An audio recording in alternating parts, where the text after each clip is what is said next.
Hello Madhya Pradesh के भविष्य के शिक्षक साथियों, वर्ग 3 और वर्ग 2 वालों।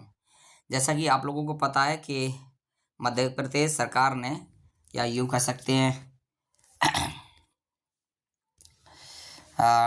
मध्य प्रदेश शिक्षक भर्ती डॉक्यूमेंट वेरिफिकेशन प्रक्रिया जारी।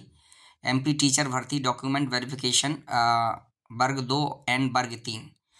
तो वर्ग एमपी टीचर भर्ती डॉक्यूमेंट वेरिफिकेशन 2025 मध्य प्रदेश शिक्षक भर्ती डॉक्यूमेंट वेरिफिकेशन डेट जो है आ चुकी है आप लोगों की।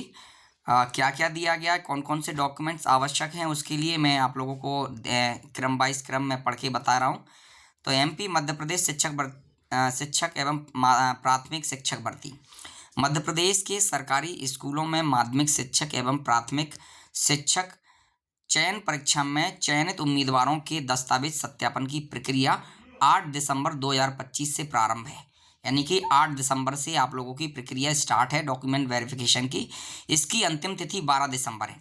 तो जो अंतिम तिथि वो कब मानी गई है, तो अंतिम तिथि आप लोग की 12 दिसंबर मानी गई है। 12 दिसंबर तक अभ्यर्थियों को निर्धारित तिथि के भीतर अपने डॉक्यूमेंट जिला एवं संभाग मुख्यालय पर सत्यापित करना है, तभी उन्हें नियुक्ति दी जाएगी। ठीक है। तो आप लोग को जो जो डॉक्यूमेंट इंस्ट्रक्शंस दिए गए हैं उनको कृपया जो है उनको उनके अनुसार ही काम कीजिएगा। माध्यमिक शिक्षक वर्ग 2 विषय के दस्तावेज सत्यापन 8 से 10 तक दिनांक किए जाएंगे। मतलब 8 से 10 तक आप लोगों को 8 तारीख से लेके 10 तारीख तक की दिनांक दी गई है आप लोग को सत्यापन की। नेक्स्ट क्या है, माध्यमिक शिक्षक गायन वादन एवं खेल दिनांक 11 को किए जाएंगे। यानी कि जो गायन वादन से संबंधित लोगों के डॉक्यूमेंट वेरिफिकेशन वो कब होंगी, 11 तारीख को की जाएंगे। नेक्स्ट है प्राथमिक शिक्षक गायन वादन नृत्य एवं खेल के दस्तावेज, वो आप लोगों के कब किए जाएंगे, 12 तारीख को किए जाएंगे।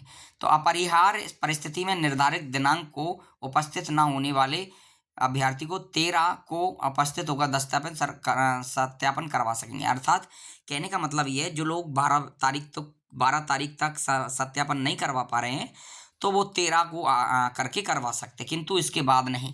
ठीक है। नेक्स्ट क्या है, नेक्स्ट है मध्य प्रदेश शिक्षक भर्ती डॉक्यूमेंट लिस्ट। तो पात्र जो डॉक्यूमेंट की लिस्ट है वो आप लोग को क्या क्या लेकर के आना है। नंबर 1 है पात्रता परीक्षा की अंक सूची। मतलब जो आपने पात्रता परीक्षा पास की थी ना, जब भी की हो, 2008 में की हो, 2020 में की हो, जब भी की हो, तो उसकी जो है आपको अंक सूची लेकर के आना है। नेक्स्ट आप लोगों का क्या लेके आना है, तो नंबर 2 है चयन परीक्षा की अंक सूची। नेक्स्ट है जन्म तिथि के प्रमाणीकरण हेतु 10वीं या 12वीं की अंक सूची। नेक्स्ट क्या है, चौथी जो है आप लोगों का 4th नंबर का पॉइंट है मान्यता प्राप्त बोर्ड की हायर सेकेंडरी 12वीं की जो होना चाहिए मान्यता प्राप्त, या जो भी किसी भी एमपी यूपी जो भी हो, यूजीसी से मान्यता प्राप्त संस्थान की स्नातक उपाधि, यानी कि जो आप लोगों की ग्रेजुएशन की मार्कशीट है वो यूजीसी मान्यता प्राप्त होनी चाहिए, है ना। नेक्स्ट है अंक सूची सेमेस्टर या वर्ष वर्ग, है ना।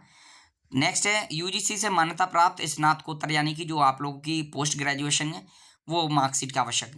नेक्स्ट क्या है, आरक्षण का लाभ प्राप्त करने वाले अभ्यर्थियों को जाति प्रमाण पत्र, अन्य पिछड़ा वर्ग के जो है जो भी जाति प्रमाण पत्र, आप एससी में आते हैं, एसटी में आती है, या ओबीसी में आते हैं, तो उनको अपना क्या लगाना है, अपना जो है जाति प्रमाण पत्र लगाना है। नेक्स्ट क्या है, यूजीसी से मान्यता, सॉरी ये तो हो गया है जाति प्रमाण पत्र से संबंध। आर्थिक कमजोर लोग हैं, जो आर्थिक कमजोर ईडब्ल्यूएस वाले भी अपना जो है जाति प्रमाण पत्र लगाएंगे। नेक्स्ट है 8वां नंबर, मध्य प्रदेश का स्थानीय निवास प्रमाण पत्र, यानी कि जो आप लोग मध्य प्रदेश से हैं तो उसका स्थानीय निवास प्रमाण पत्र लगाना है। नेक्स्ट क्या है, नंबर 9 अतिथि शिक्षक अनुभव से संबंधित सक्षम अधिकारी द्वारा प्रमाण पत्र है। यानी कि आप लोग यदि अतिथि शिक्षक से संबंधित हैं और आप लोगों ने जो 3 सत्र कंप्लीट कर लिए हैं, तो आपको अधिकारी से अपना जारी प्रमाण पत्र जारी करवाना, ताकि आप लोग उसका लाभ प्राप्त कर सकें। ठीक है। नेक्स्ट क्या है, फिर नेक्स्ट जो है, नेक्स्ट आप लोगों का क्या है, 10वां क्या कहता है, स्थायी दिव्यांगता, यानी कि 40% अथवा अधिक, 40% या उससे अधिक, इससे कम नहीं होना चाहिए, तो उसको दिव्यांग माना जाएगा। 40% से कम है तो दिव्यांग नहीं माना जाएगा। ठीक है, तो उसे अपना दिव्यांगता से रिलेटेड जो है आप लोगों को अपना प्रमाण पत्र लेकर के जाना है।